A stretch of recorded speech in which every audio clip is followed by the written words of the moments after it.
అప్పుడే వచ్చి గవర్నర్ వచ్చే సమయంలో ఆయనకు అడ్డం పడాలని ప్రయత్నం చేస్తున్నారంటే అది ఏ విధంగా సంస్కారం అయితే నాకు అర్థం కాలేదు అధ్యక్ష.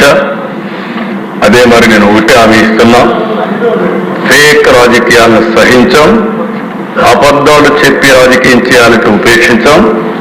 31 మందిని చంపారన్నారు. 31 మంది పేర్లు ఇమ్మంటే పేర్లు ఇవ్వకుండా 31 మందిని చంపేశారు. ఎవరు వాడు? 36 మంది పేర్లు ఏమంటారు?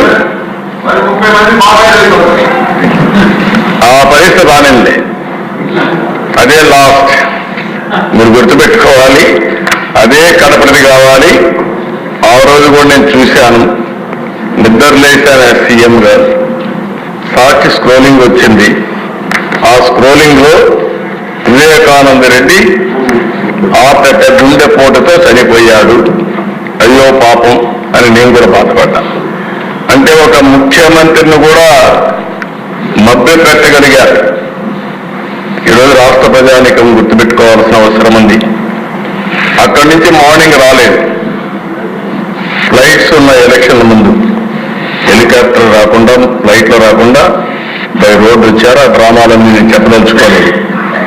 అంటే సాయంత్రం వచ్చారు, మాట మార్చేశారు. నెక్స్ట్ డే నారాసుర రక్త చరిత్ర,